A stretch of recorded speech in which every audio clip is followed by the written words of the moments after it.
How about now? Test 1, 2. Audio check. Hey, it's going to be a better live show if I have audio. Just give me a confirmation that I have some audio. James Trumley says no audio. No audio, no audio, no audio. Now you can hear me. So I'm assuming what your point is, live stream viewers, is that audio is important for a live show. By the way, let's go ahead and get Mr. Bob out of the way here. Gonna sling up my beautiful defensive rifle. Hello, Bob. I'm gonna have you step over there for 1 second. Good morning, folks. My name is Mike Seekleiner. We're doing our live show. It's 9:30 a.m. We had like 37 people on. Now we have 31 people on. So I'm hoping that Facebook isn't bumping me off again. If Facebook bumps me off, I'm gonna have an issue with that. I really hope we have a good live show. And by the way, 9:30 a.m. Yes, I understand that. A little different than our 7:30 a.m. time. I sent an email out yesterday. I put a bunch of posts on Facebook. The genesis of 9:30 is I realized or have realized for years that you Mountain Standard Time and you West Coasters, right, left coasters, probably rarely watch me live. And that's simply because it's 7:30 Central Time, right? You know, it's 5:30 a.m. West Coast time. I think it's 2 hours, right? So it'd be 2 hours difference, Mountain and then Coast. So let's see if we get a few more live viewers on. I did have an individual recently email me about this and say, hey, Mike, if you would consider doing a different time zone, you will get many more of your California viewers. So I've got 45 live viewers right now. Let's put it to the test. I'm live on 3 Facebook pages, the American Warrior Society page, Shooting Performance, and IDPA. Hello, IDPA. And by the way, if you're a coined member, good morning, coin members. Who do we have on this morning? We have Betty. Oh my gosh, from Oregon. You can hear me now. Thank you, by the way. And my mother's on. Great. Hi, Paul from Arlington, Texas. Good morning, Paul. Chris is on. Good morning, sir. Sue, you're welcome for the time change to California. Let's see if it actually pans out. We should have literally hundreds, if not millions, of live viewers this morning. Laura, good morning. Saw you on as well. All right, folks, do me a favor if you would click that share button and let other folks know we're on. You could throw it into a Facebook group or whatever else. We're talking about defensive rifle context, although the shooting positions I'm going to talk to you about today could be applied in competition as well. You may use some of these off-body positions. When I'm talking about the positions, I'm talking about a position where we're not shooting from a standard mount, right? Where we have the stock on our shoulder or chest area. We're actually taking that stock and we're rotating it off above our shoulder, potentially above our arms, or maybe under our arm for a circumstance where we're very, very close range to the threat. Now, of course, all live streams start the same, which is me starting by telling you all safety rules apply. If you're not willing to comply with all safety rules, firearm safety rules, please, I have to ask you to exit this live stream and go watch another live stream. And what do safety rules apply? That means, number one, no live ammunition. Now, I do have a dry fire magazine because the positions I'm going to be talking to you about, it may be important for me to have a magazine in the gun. I'm not certain if you can see that, but those are actually my dummy rounds. And my dry fire magazine that I keep out in the garage is actually marked with a blue piece of tape. But every time I dry fire with this, I still double and triple check to make sure that only dummy rounds are in there. So if you have a magazine that you dry fire with, I would tell you to consider marking it like this, okay?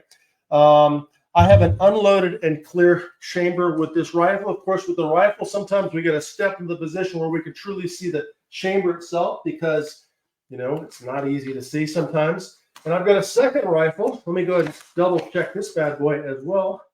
This chamber is empty and clear as well. Oftentimes, if I can't really see inside the chamber, I'm not going to make an assumption.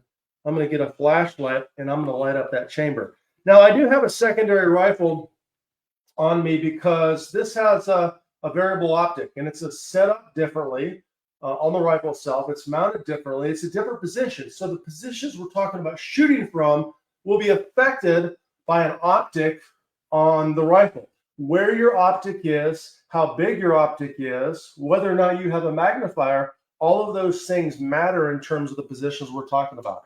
By the way, folks, if you're just jumping on, my name is Mike Seeklander. Welcome to the live stream. We're talking about defensive contact shooting positions, and we'll get into it here in just a second.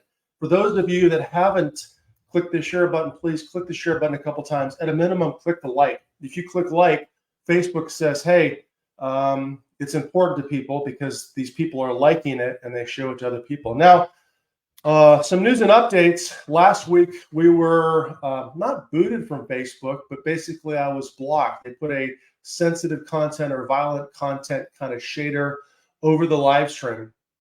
I'd be curious as to know if some of you saw that today again. And number two, I'd be curious if some of you maybe had some of your notifications turned off. For example, we're 8 minutes into the live stream. We only have 47 viewers. That could be due to the time change, but it could also be due to the fact that Facebook stopped notifying people when I go live again, which is very, very irritating. And the only way for me to get in front of people is for you to share. So, hey, good morning, Chris from Berryville. Nice to see you. Heine from Finland. Hello, Heine. And Jerry from Central Florida. Nice to see you, man. Coin number 2001. We have two coin numbers on here that are very similar. Dallas, Texas. John Arena. Good morning. How are you, sir? James Lenaberg, good morning. And you had to hunt for this, Sid, says James. Okay, I'm sorry, man. This should be very, very easy to find. All events are posted on the Facebook pages ahead of time. So Facebook makes it hard to find some of these things. Bob Beal, coin number 26. That's ridiculous, man. That's the lowest coin number I think we've had on a long time. Frank Wood, no content warning today. You did get the notice. Good. I'm glad to hear that.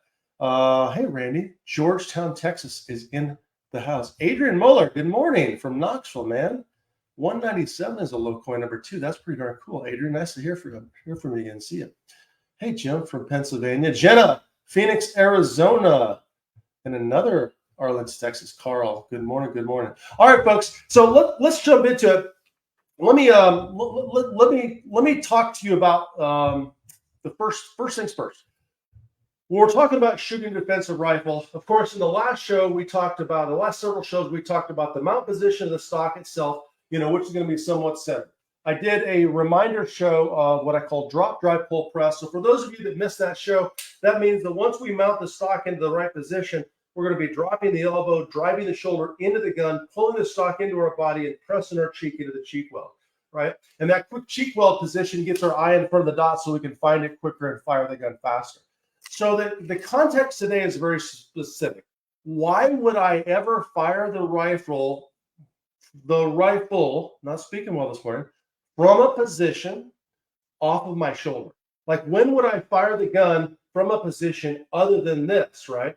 And the reality is, if I set Bob up an appropriate distance, and let's just say I'm in a room, right? Like I am in a room. And I'm searching that room. And here's the deal. Here's what I hear all the time. People will say, man, this is my home defense rifle. A handgun is not big enough and good enough for me, so I'm going to set up a home defense rifle or a home defense carbine. But what they don't do is they don't spend a ton of time training with their home defense rifle or home defense carbine. Now, those of you that are in the U.S. military or in law enforcement, you would certainly have an application for a room size use of a potential rifle, like a patrol rifle. Of course, in the U.S. military, you're going to be armed with your M16 or variant of some sort all of the time. So you really need to consider what happens when I'm at a distance where the threat is too close for me to maintain that mounted position on my shoulder. And I'm going to move Bob just a little away from here. Hopefully you can still see him. And the point is, in terms of distance, this distance is probably 5 to 6 feet. You probably can't tell from the perspective of the camera. But in this position, I know that if Bob had arms, he could very easily reach out and put his hands on my muzzle, right? He can start to grab that rifle. So if I find myself in a circumstance where a standard mounted position won't work, well, I need to transition to something else, and I'm going to give you those options today. So John Rena's question first: defensive rifle for civilian. Are we talking mostly about home defense? John, you're going down a different track like you always do, but I appreciate your question. We're talking about a long gun in the context of this live stream. the caliber, whether it's going to be a 300 blackout suppressed, which may have a lot of penetration issues, potentially inside of a structure, or a PCC that's 9mm in caliber that can be suppressed or unsuppressed. The good thing about a PCC, pistol caliber carbine, for a defensive choice is that it's not going to be nearly as loud. This guy, like this bad boy, if I didn't have a suppressor on it, which I would if I were using this in my home defense in a subdivision in my house, I would grab it and it would be suppressed. If not, I would probably grab a handgun. But the context of this live stream is about how to deal with these closer range circumstances with a long gun in this situation where you grab a long gun for whatever reason, right? And keep in mind that when we're talking about using a long gun, why do we select a long gun? Like, why do people build a home defense type system? Well, it's probably going to be higher capacity. For most people, they could probably shoot it a little better. Like if you put a rifle up on your chest and shoulder, you're probably going to have more control over that rifle or that PCC than you would a handgun. Now, I'm not saying I think it's the best choice for home defense, but I am going to teach you the context of, hey, in this live stream, this is what we have, so let's work on these positions, okay? So when we're talking about the positions themselves, the two things that happen here are, A, the thread is simply too close to have a mounted position, right? So I need to retract the gun and pull it farther away from the thread, or potentially retract the gun and pull it farther away from the thread, right? Or during that fouled up tangle, the threat got their hands on my muzzle and maybe they, boom, knocked the stock off my shoulder. So I meant to have the stock on my shoulder and pull the trigger. Boom, the stock got knocked off my shoulder in this fight as they're grabbing the gun, and I decided to retract the gun farther, right? So either the thread is too close or the rifle got knocked off my shoulder is why we're using that. So let me talk to you about the positions. And if you want to work with me on the positions, just once again, double check, make sure you are unloaded and clear. So here's what I would love for you to start from. I would love for you to start from a mount position where your stock is somewhat centered on your body, right? And we want to work from here because if I were entering this room or moving through my house and searching it, I would probably be searching it from a position where the stock is high on my chest, right? But the rifle and the optic is out of my vision enough where I could look into the room and maybe search for a bag, right? So that would be my primary search position. Well, lo and behold, in that primary search position, as I come around the corner, I realize there's someone that is too close for this position. And they are trying to, they can, or maybe they already have got their hands on my long gun, right? So my preferred initial technique is to take that stock, drop it straight down, and pull the rifle in aggressively. So I'm simply taking the stock off of my body, rotating the gun. So basically think about this as rotate and retract. So I'm rotating the gun down, right, and retracting the gun, right? So I should say drop and retract is probably a better word to use. So we're on that position. We've entered the room. Someone is too close to us. Drop, and I'm going to drop the stock and retract as quickly as possible. And for you and me, I'm going to retract the gun as much as I need to pull it away from the person that is close to me. Maybe that is only this much distance. Maybe it's literally as far back as I can retract the gun and still maintain my sling position if I have the sling on the gun. Now, granted, I have this particular gun set up for a single point sling. If you have a second point of contact, depending on how long your sling is, you may very well find yourself limited by your retracting of the gun based on your sling length. So consider that when you play with these positions, right? So I'm basically going to drop, retract, and last but not least, clamp. So once again, go back to your chest. Think about this position. I'm too close to have the gun mounted. I'm going to drop, retract, and clamp. So when I clamp it, I want to use this technique where I'm still having a good semblance of control of the rifle.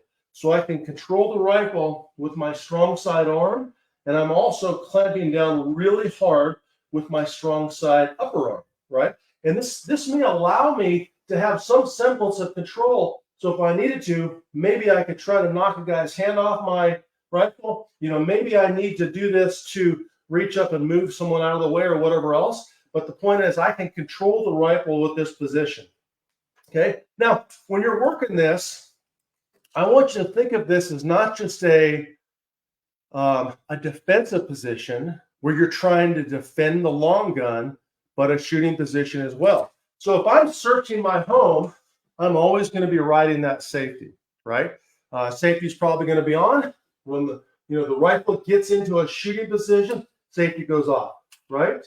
So the same thing applies when you're working a closer position. So if I'm doing my drop, retract, clamp, as I drop the rifle, if I desire to shoot, I'm going to be wiping the safety off right there. Retract, clamp, and fire. Boom, boom, boom, boom, boom. Pull the trigger, right? And then I could go back to my mount position if I need to. So safety goes back on. I'm going to go ahead and let the bolt go forward just so you can hear the click. So it would be drop, retract, clamp, fire the shots, right? So when you're working this, I want you to consider working your safety as well, because it's a kind of a unique position where normally you're probably used to working that safety from a high ready position or working the safety from a low ready position. But I want you to learn how to work the safety from a position where you're retracting the rifle. Give you a different perspective here. So I'm literally working the safety, retracting the rifle, clamping, and then firing those shots. Now, every once in a while, you see my light come on, right? That's that weapon mount light. We may very well already have lit up the target. So I'm going to maintain that light position as I retract and clamp and then fire that shot. So that is the under shoulder position. It is my preferred position if you're too close to the threat to extend the handgun. And by the way, as we're going through this, if you have a question, please throw your questions up there. But if I miss it, just throw it up there at the end, because I'm going to show you another one. So, hey, Ken, good morning from Fort Bragg, California. How are you, sir? Coin number 2023. I love it. Hey, Chris from Las Vegas. Good morning, sir. How are you, man? Bob from the left coast. Bob, I'm doing this live stream for you left coasters. Looks like we've got a few more left coasters on. Hopefully this helps out with the viewing. By the way, I will more than likely repeat the live show at 9:30 Central Time for a while to get more viewership from you West Coasters, right? And Mountain Timers, okay? Hey, Steve Washington, okay? All right, so we talked about the first position. Let me talk to you about the second position. So the second position would be, once again, I'm back up in my normal search position, which is stock on my shoulder, muzzle and optic just outside of my vision. So my vision is open, so I can see, find, make a decision based on the information my eyes are giving me. I'm not a big fan of searching through the optic. I'm not saying it's a bad thing, but I think that if you want to have your vision open where you can truly make a decision quickly in an unknown area, you might want to have the optic and the rifle just outside of your vision so you can see what you need to see. We can always, make that decision very quickly, mount the rifle and a good cheek weld and find the dot or fire our shot, right? Find the dot, fire your shot. That rhymes, right? So position one was drop, retract, clamp. Position two is going to be rotate and retract. Rotate and retract. Now, cautionary note here.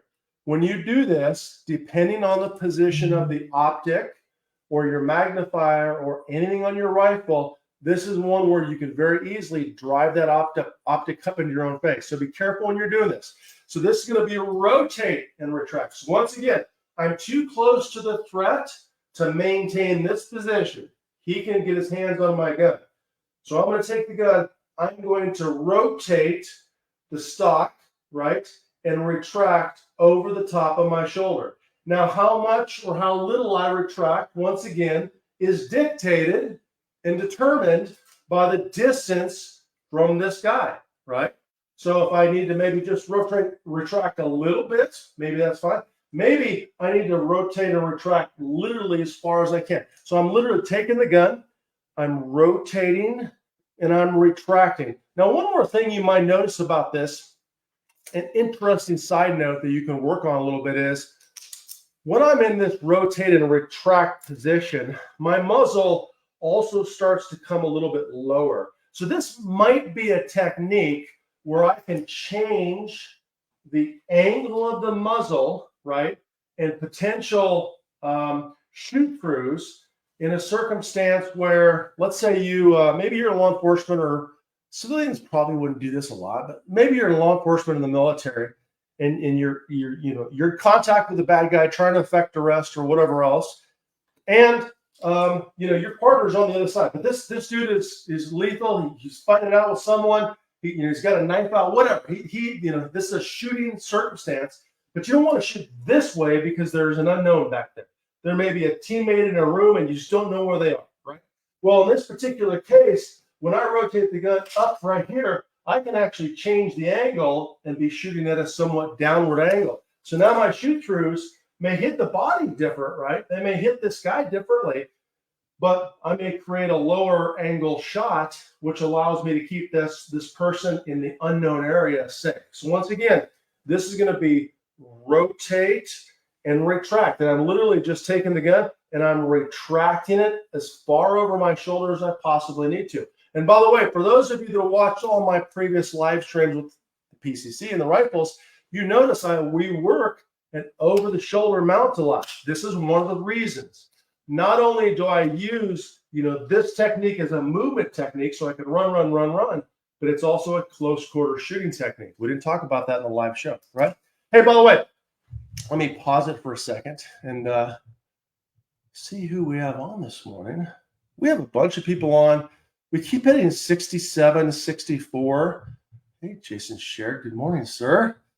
You better be running, buddy. I already did PT. I already hit the gym this morning, Jason. How far are you running, man? Hey, Bill from Atlanta. Good morning. Mike Barno from Sacramento, number 53. Wow, Mike, that is a low coin number. That's incredible. Hey, Rick Dale from Minnesota, it looks like. Outstanding. Good question. So, Chris, what about gases in the eyes with the can? So here's the deal. When I run a can on this particular gun, Chris, I am going to get some gas in my eye no matter what. But what happens is, for those of you that don't have a suppressor, when you suppress a rifle, you put a lot more gas back into, depending on what kind of rifle it is, but a gas gun, you put a lot more pressure and gas back in the chamber itself. And a lot of that gas actually escapes down this crack, right, where the frame and the receiver meet together, upper and lower meet together. So be aware that you're probably going to have a little more of a gas in your face circumstance whenever you compress the rifle to this position or retract and compress the rifle to this position. But think about this, Chris, though. If you're doing this, right, this thing where you're moving the rifle into these positions, you're only doing it because your standard mount position isn't working. If you maintain your standard mount position, this guy's going to get his hands on the gun, and now you're going to be in the fouled up tangle fighting for your rifle.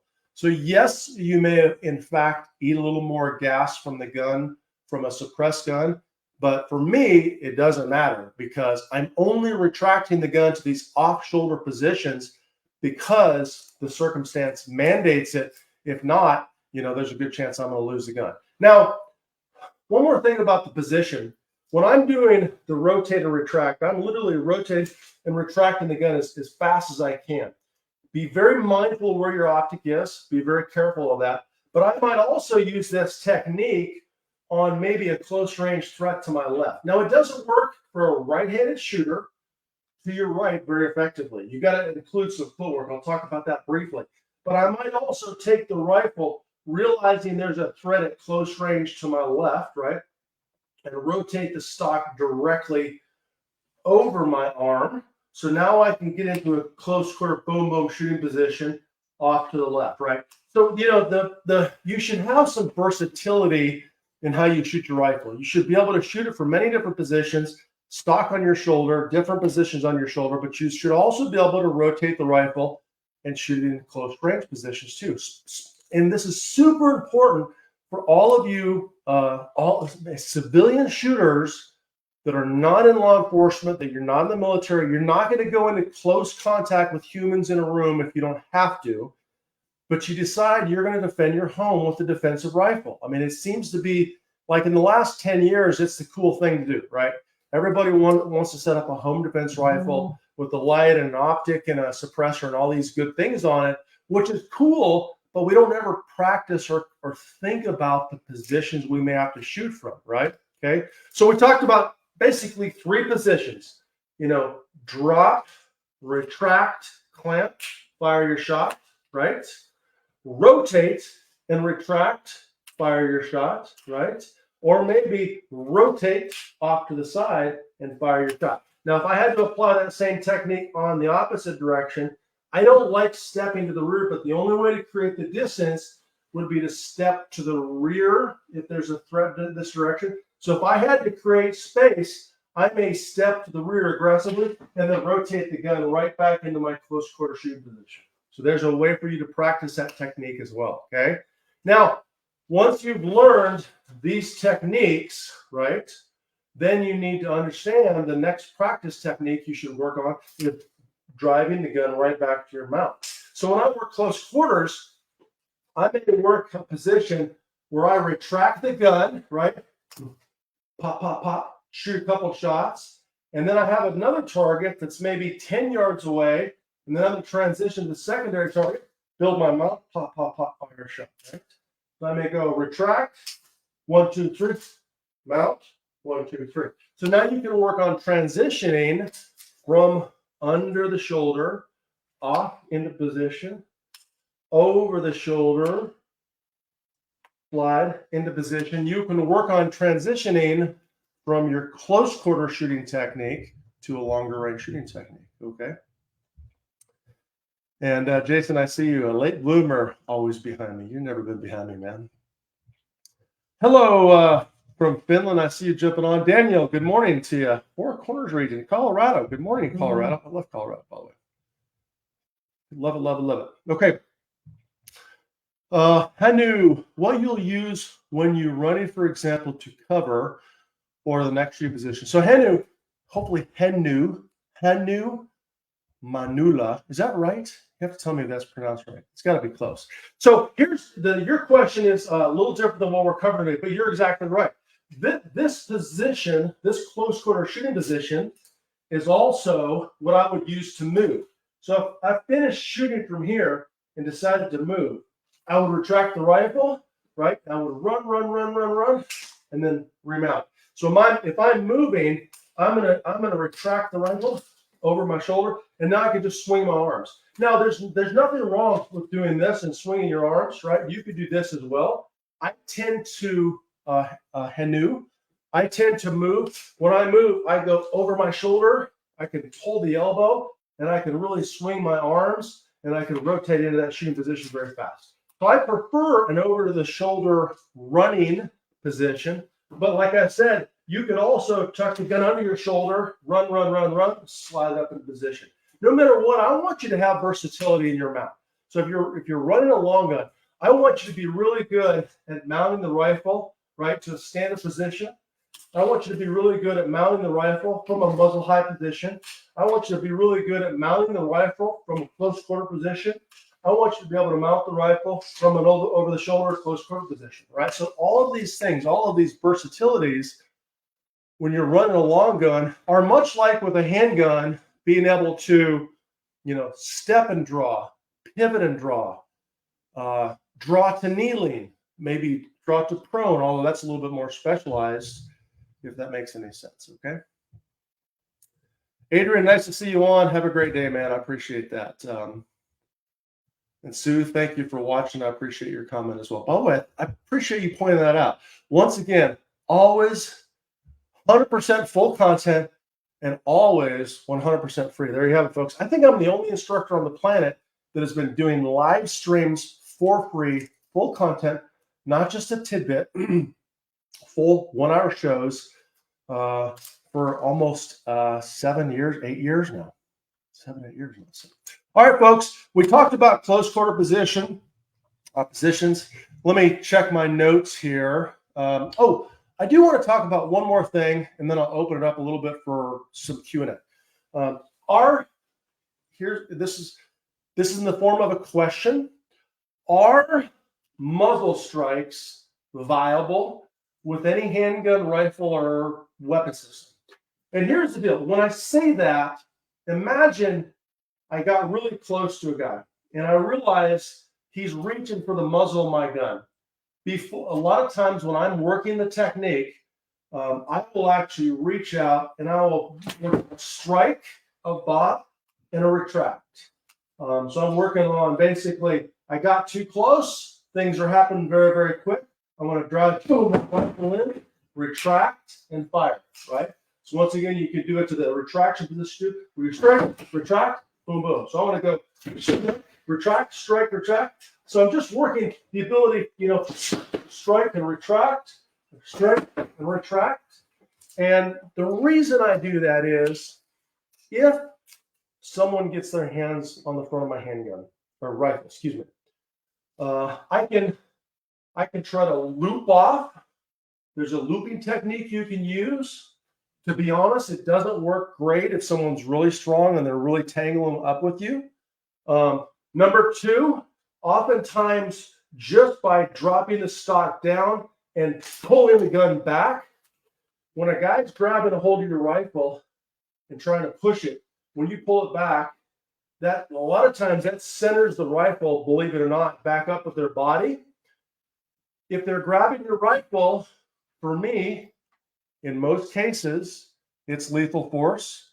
It might have been lethal force before that. So if you're thinking about practicing muzzle strikes, I do recommend you consider getting a bob. They're invaluable training tools.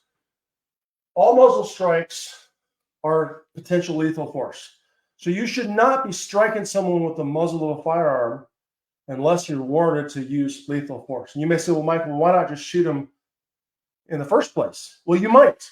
You might be trying to shoot them, right? But that moment in time, you can't shoot them because they're moving the muzzle around, and your kid ran over here, fell down, your partner's back there, or whatever else, But I could certainly muzzle strike, until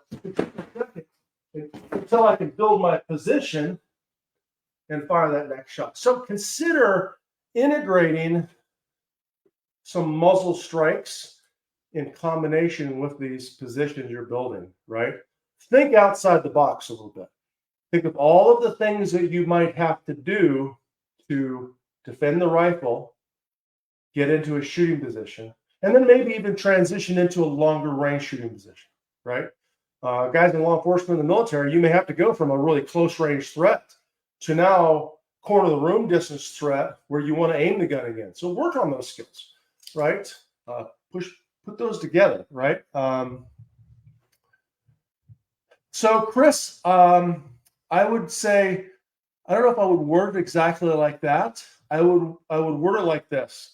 I might opt for a muzzle strike in order to disrupt the person enough and maybe get their hands off the gun to buy me some time to let maybe my partner behind that person clear or my family member clear, or maybe for me to get the muzzle, boom, right, where I pull the gun back and now the muzzle is back online where I know it's going to be a hit. So I'm using a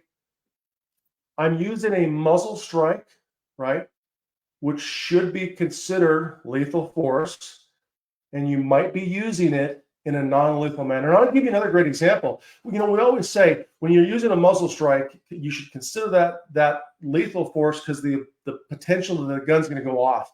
But maybe you're in a circumstance where, I think a buddy might have this happen to him, where he came into a position, I think he had a rifle, and he had a mentally insane person in front of him, older female, very old female, but she was crazy and amped up, on this place.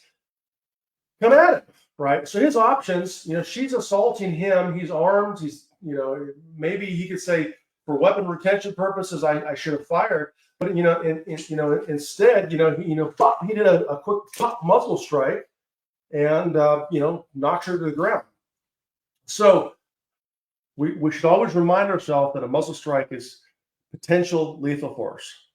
But you can use certainly a muzzle strike. Or if nothing else, right, the stock, you could go to the good old Marine Corps, butt stock, I might consider, if I'm just striking and I know for a fact it's non-lethal, I might consider striking with something other than the muzzle. But keep in mind, if you're striking someone with a hard object, it's all potential lethal force. So just, make sure you have your thought processes and your bells in mind. But yes, to answer your question, to give me time to analyze visually, is the back area clear? Partner moves, family member moves, or me get the muzzle back in line with the potential threat. Remember, if I have grabbed a rifle and I'm this close to a threat, this is a threat of my home, that I'm retracting the gun to a close position or muzzle striking, I am more than likely engaging after that. All right. So I know that was a long answer, but you got to think the process through. Okay. Hey, Jeff Heath, good morning. I haven't seen you for a long time, man. Yeah. So good question on Heath. So here's the deal.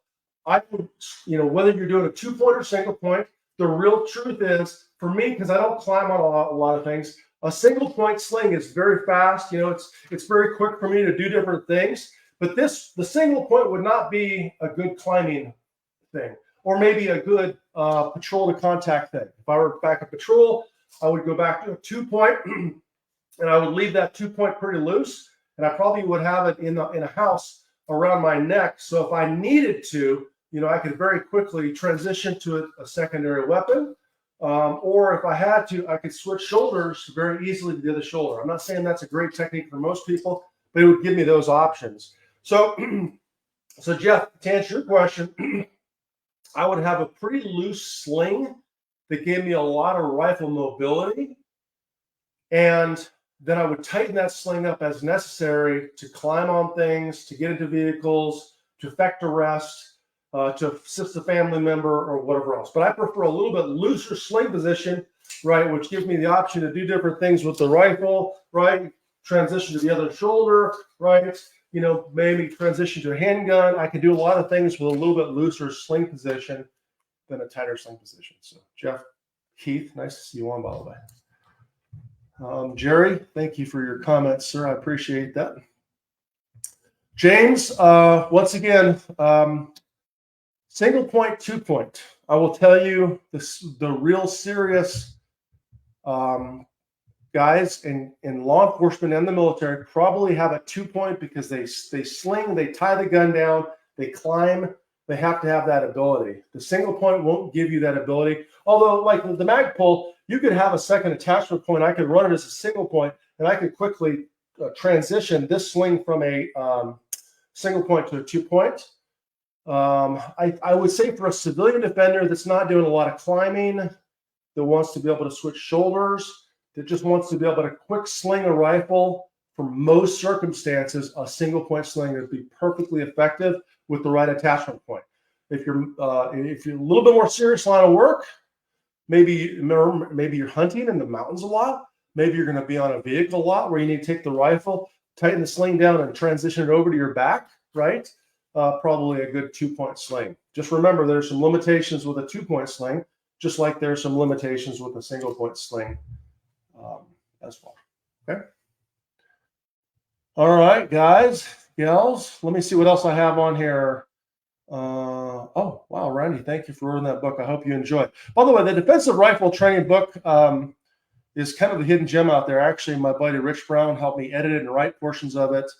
A couple buddies helped with some photography. It's really, I think, a very good read if you want to learn about defensive long gunning, because the stuff in the defensive rifle book, and it's a full training program if you haven't seen it, dry fire, live fire drills, it applies to a PCC. So any long gun for defensive purposes, tactical purposes, or military purposes might be applicable. So I hope you enjoy the book. If you don't, please let me know.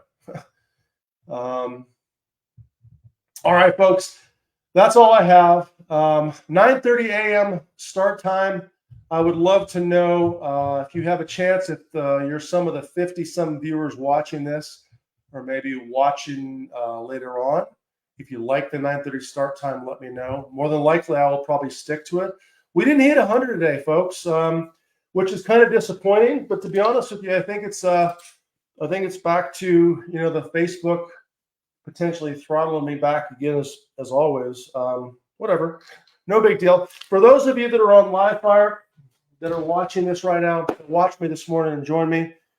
You can watch the replay on Livefire. I'll probably edit it and put it up pretty soon. So you can watch all of the live stream replays on Livefire. If you're not in the Livefire app, you should get on there anyways. Give me a follow and check it out. Lots of great material. Social is completely free. No credit card, no obligation, no nothing. Join. Get off junk social. Just something to close with. I actually have deleted Instagram from my phone. I did it several weeks ago, and it was a blessing. And recently, I reinstalled it to do a couple social posts and just to check it, mainly because I got booted off Instagram for posting a picture of a Facebook ad that it had some nudity in it, and I wanted to see if I could get back on Instagram. Anyways, I did, and I caught myself for about 2 days scrolling through, and I think in one post, it took a grand total of 8 minutes to get the first negative comment about a picture of an optic I put up there. So, hey, you want something good for your health? Get off mainstream social. If you haven't checked out Livefire Social, you really should. Everybody over there is training hard. If there's sarcasm or people joking, it's all in good humor. It's fun. Just a great place to be. So anyways, short story version. Yeah, as of yesterday, I've deleted Instagram from my phone again. I'll get on the computer to answer some questions, but otherwise it's junk, folks. That's all I have, right? So, and thank you all for watching. I appreciate that. Please, Betty, I would appreciate that if you would help spread the word. Mom, thank you for jumping on. Betty Orrs, my mother, she's out in Wyoming. And Lori, thank you for watching. I appreciate your comments as well. And Jerry, thank you very much. 10:30 Eastern Standard Time is nice. So you like that better? We'll maybe stick to this time. Okay. Great. All right, folks. Bob Beal says Defensive Rifle is an excellent book. I appreciate that, brother. Hope you're doing safe. So, all right, folks, that's all I have. If you're working this stuff, if you're going to do a home defense rifle or PCC, I'll leave you with this. Train outside the box a little bit. Train your normal shooting skills. Get the defensive rifle book that I offer or whatever else. The defensive rifle program is on Livefire, by the way. But more importantly, work the non-traditional stuff, because there's a really good chance you're going to be in a room just like this, right? You're going to be in a room just like this close to a guy just like that. So if you don't know how to handle that or how to manage that rifle, well, that beautiful long gun that you set up for your home defense rifle purposes fails you, right? So train with it. So until then, folks, train hard.